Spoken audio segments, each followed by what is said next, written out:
नोएडा में 27 वर्षीय take professional युवराज की मौत मामले में नई जानकारी सामने आई है। पोस्टमार्टम रिपोर्ट में खुलासा हुआ कि युवराज की मौत एस्फिक्सिएशन यानी दम घुटने से हुई। साथ ही रिपोर्ट में हार्ट फेलियर का जिक्र किया गया है। पुलिस की जांच जारी है, लेकिन पोस्टमार्टम रिपोर्ट से मामला और अधिक गंभीरता से देखने की मांग की गई।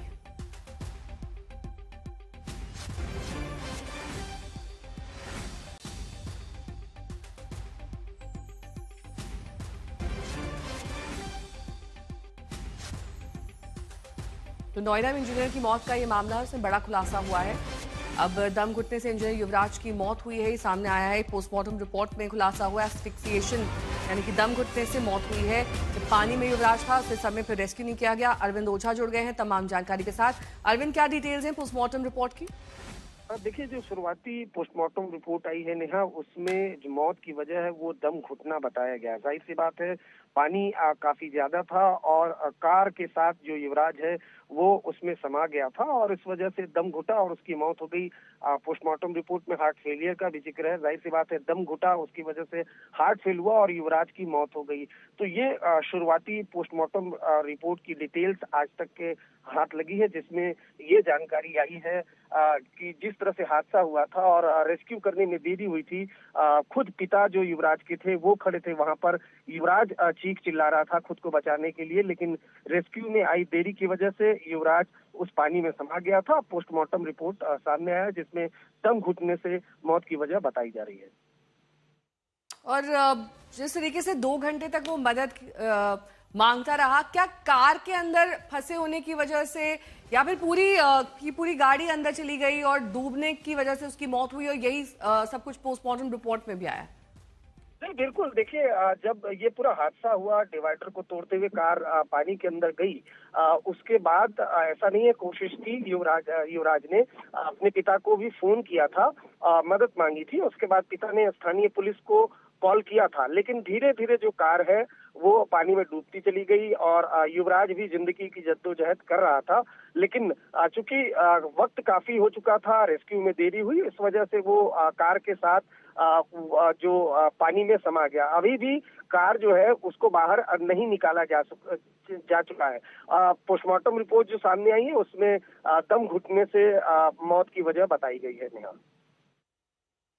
ठीक है, बहुत बहुत शुक्रिया इस तमाम जानकारी के लिए आपका।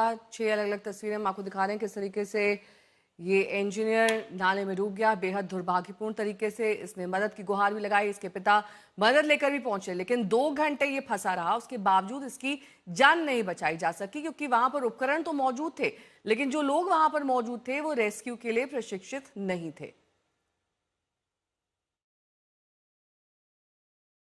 सवाल उठने लाजमी है और इसमें इफ बट नहीं है। सिस्टम की नाकामी है, सिस्टम नहीं युवराज को मार डाला। इस वक्त हम सेक्टर 50 के उसी जगह पर मौजूद हैं। ये देखिए, ये जो वॉल है क्षतिग्रस्त हो रखी है और स्थानीय लोगों ने बताया कि पहले भी इस तरह के हादसे हुए। शुक्रवार को युवराज की कार इस पानी के अंदर घुसी, उसके बाद कई घंटों तक जो युवराज है उस पानी में फंसा रहा। अपने पिता को उसने कॉल किया, लेकिन सिस्टम का निकम्मापन ये है कि यहाँ पर फायर 3 विभाग के लगभग 80 कर्मचारी, 3 विभाग कौन कौन से, पुलिस डिपार्टमेंट, फायर डिपार्टमेंट और एसडीआरएफ की टीम वो यहाँ पर थी। लेकिन संवेदनहीनता ये है कि पिता का आरोप है कि जो अधिकारी है वो इस वजह से पानी में नहीं उतरे, क्योंकि उनका कहना था एक तो पानी ठंडा है और अंदर सरिया भी हो सकता है। तो घंटों तक तो रेस्क्यू ऑपरेशन ही नहीं चला और नतीजा ये हुआ कि एक पिता के सामने बेटे ने तड़प तड़प कर दम तोड़ दिया। अब देखिए, हालत ये है कि जब यह हादसा हो गया है तब यहाँ पर एक बैरिकेटिंग कर दी गई है, खाना पूर्ति यहाँ पर की गई है। दिल्ली से सटे नोएडा का ये हाल है। देखिए, हादसे होंगे, होते रहते हैं, आपदा आती रहती है, लेकिन उससे निपटने के क्या इंतजाम होते हैं वो किसी शहर, किसी प्रशासन का आकलन करता है। तो दिल्ली से सटे नोएडा का ये हाल है कि ये जो पानी है, और ऐसा भी नहीं है कि ये बहुत बड़े एरिया में पानी है और यहाँ अगर कोई शख्स फंस तो उसका रेस्क्यू नहीं किया जा सकता। आरोप यह है कि 3 विभाग के 80 कर्मचारी यहां पर जमा थे, किसी ने जहमत नहीं उठाई इस पानी में उतरने की। रात तकरीबन 12:05 पर यह हादसा हुआ था। उसके बाद युवराज अपनी कार के ऊपर आता है, पिता को कॉल करता है, पिता लोकल पुलिस को कॉल करते हैं। सबसे पहले लोकल पुलिस आती है, फायर डिपार्टमेंट की टीम आती है और फायर डिपार्टमेंट की टीम ट्रेंड होती है कम से कम इस तरह के रेस्क्यू ऑपरेशन के लिए। नोएडा अथॉरिटी इसमें लीपापोती करने में जुट गई है। सुनिए अथॉरिटी का क्या कुछ कहना है।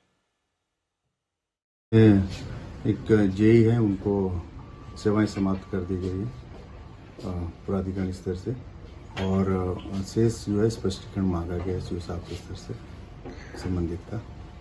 तो अब तक क्या कुछ जांच में निकला है, किन कारणों से वहाँ एक्सीडेंट हुआ? और अभी प्राथमिक रूप से तो ये घटना पता चली है, उसकी शेष विस्तृत जांच की जा रही है, उसके बाद ही पता चलेगा। वहाँ के रेजिडेंट्स के कई आरोप है, एप्लीकेशन भी दी गई है कि वहाँ लाइट्स और सिंडिकेट नहीं है, इस चीज का एक्शन हुआ है तो उसका सारा फाइल निकलवा के देख करके जांच उपरांत कार्रवाई करेंगे उसमें। अभी वहाँ क्या कुछ सब कमी देखने को मिल रही है, क्योंकि अभी कुछ चीजें आई, कुछ एप्लीकेशंस जो आए हैं, कल भी कुछ आए थे हम लोगों के पास, जिसमें लोगों ने मांग की है सिग्नल लाइट्स की और वहाँ पर और रोड लाइट्स की, तो हम लोग जांच करवा के वहाँ अगर आवश्यकता अनुसार लगवाएंगे। और आपको बता दें कि एसडीआरएफ भी ऐसे रेस्क्यू ऑपरेशन के लिए तैयार किया गया है, फिर भी जवान सुस्त पड़े रहे। फायर डिपार्टमेंट की ट्रेनिंग भी कुछ ऐसी होती है। और युवराज के पिता का यह आरोप है कि इस विभाग के लोग रेस्क्यू के लिए पानी में इसलिए नहीं उतरे क्योंकि उनका कहना था कि पानी बहुत ठंडा है और पानी में सरिया हो सकता है। तो फायर ब्रिगेड की टीम पहले आई और उन लोगों ने रेस्क्यू के नाम पर बस केवल लिमिटेड ही उपाय यूज किया। वहाँ पे उन लोगों ने रस्सी का उपयोग किया, और लेकिन रस्सी सही जगह पर पहुंच नहीं पाई, मेरे बेटे को सपोर्ट मिला नहीं। उसके बाद वो हाइड्रोलिक वाली मशीन भी आई, काफी लंबी लंबी बड़ी सी, लेकिन तब भी वो लोग रस्सी वहां नहीं पहुंचा सके। कमी ये आखिरी कि उन लोगों के पास स्विमिंग वाला कोई पर्सनल नहीं था और बोट वगैरह नहीं था, ताकि बोट से बेटे तक पहुंच सकें और उसको मदद कर सकें। बताइए जरा कि स्थानीय युवक ने कहा था कि मैं बचाने चला जाता हूँ, उसे कोशिश भी की थी, तब तक लेट हो चुकी थी। वो आया, जंप भी किया और पूरे में 2 बार उसने सर्च भी किया, लेकिन तब तक मेरा बेटा गाड़ी से डूब चुका था। तो ये एसडीआरएफ वाले या फिर दमकल वाले ये क्यों अंदर नहीं गए? अगर कोई तैरने के लिए जाता, उसमें तैर कर उसको मदद करता, तो मेरे बेटे की जान बच सकती थी। क्यों नहीं गए थे, क्यों नहीं जा रहे थे? वो लोग बोले थे नीचे बहुत सरिया है, जान जोखिम में हम लोग नहीं डाल सकते। हम पूछे कोई स्विमर है आपके पास टीम में या, तो बोला नहीं। उसके बाद सुबह में करीब 4 बजे वो एसडीआरएफ की टीम आई। फिर उन लोगों ने 1-2 घंटा तैयार होने में लगाया कि बोट को जाने के लिए स्लोप चाहिए। फिर उन्होंने जेसीबी मशीन मंगाया, स्लोप बनाया। 6 बजे के करीब में रेस्क्यू ऑपरेशन हुआ। फिर मेरे बेटे का बॉडी रिकवर। गाड़ी अभी भी नहीं मिली? कौन सी गाड़ी? जिस गाड़ी पे थे वो? नहीं, गाड़ी अभी भी नहीं मिली। अभी नहीं मिली।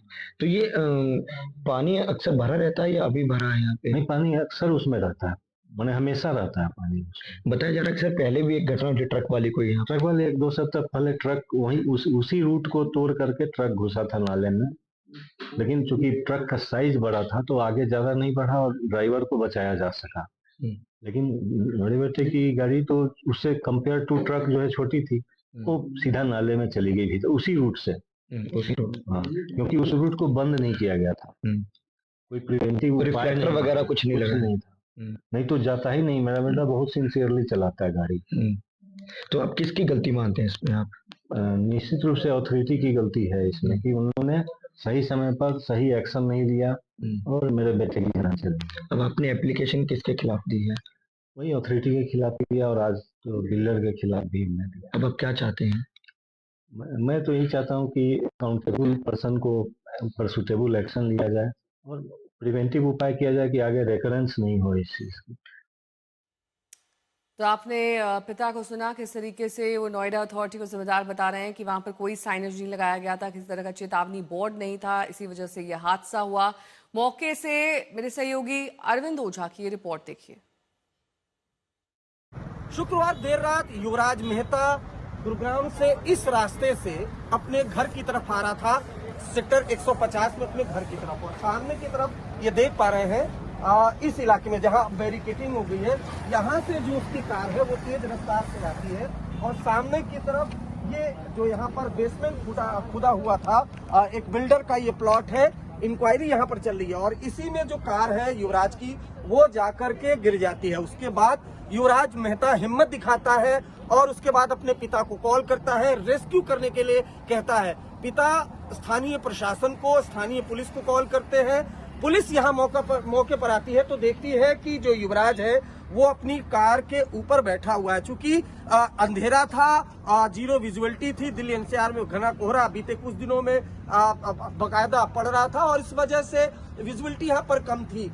स्थानीय प्रशासन आता है, उसके बाद फायर डिपार्टमेंट को कॉल की जाती है, एसडीआरएफ की टीम को कॉल किया जाता है। लेकिन आरोप ये है कि 3 विभाग के लगभग 80 कर्मचारी यहाँ पर मौजूद थे, किसी ने पानी में उतरने की जहमत नहीं उठाई। आरोप है कि लोगों का कहना था, जो विभाग के कर्मचारी थे, कि पानी काफी ठंडा है, इस वजह से नहीं उतर सकते, अंदर गहरा गड्ढा है, इस वजह से नहीं उतर सकते, सरिया है, इस वजह से नहीं उतर सकते। तो प्रशासन का निकम्मापन इस कदर था कि कोई पानी में नहीं उतरा। उसके बाद एनडीआरएफ की टीम को कॉल किया गया, वो गाजियाबाद से यहाँ पर पहुंची।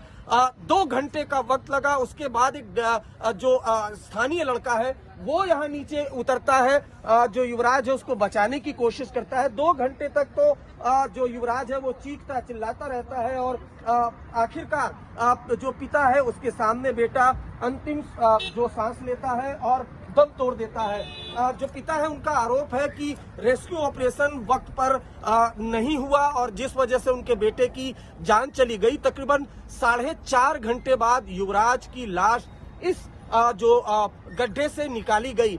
तो सीधे सीधे सिस्टम की नाकामी वो इस पूरे मामले में सामने आ रही है। अब चूंकि ये हादसा हो गया, उसके बाद अगर देखिए तो इस तरह से नोएडा अथॉरिटी ने यहाँ पर बैरिकेटिंग की है। अगर ये पहले बैरिकेटिंग की जाती तो शायद युवराज की जान बच सकती थी। तो इस मामले में जिम्मेदार नोएडा अथॉरिटी भी है, फायर डिपार्टमेंट की टीम भी है, नोएडा पुलिस भी है, उसके अलावा एसडीआरएफ की टीम है। और सोचिए, दिल्ली से सटे नोएडा में अगर कोई आपदा आ जाती है तो क्या हाल होगा। ये बहुत बड़ा गड्ढा नहीं है, काफी ज्यादा जल जमाव यहाँ पर नहीं है। रेस्क्यू ऑपरेशन अगर 3 विभाग की टीमें मिलकर नहीं कर सकती, 2 घंटे के अंदर किसी शख्स की जान नहीं बचा सकती, तो अगर कोई बहुत बड़ा आपदा हो गया तो उससे नोएडा का प्रशासन कैसे निपटेगा, ये अपने आप में एक बड़ा सवाल है। कैमरामैन नितेश मिश्रा के साथ अरविंद ओझा, नोएडा, आज तक।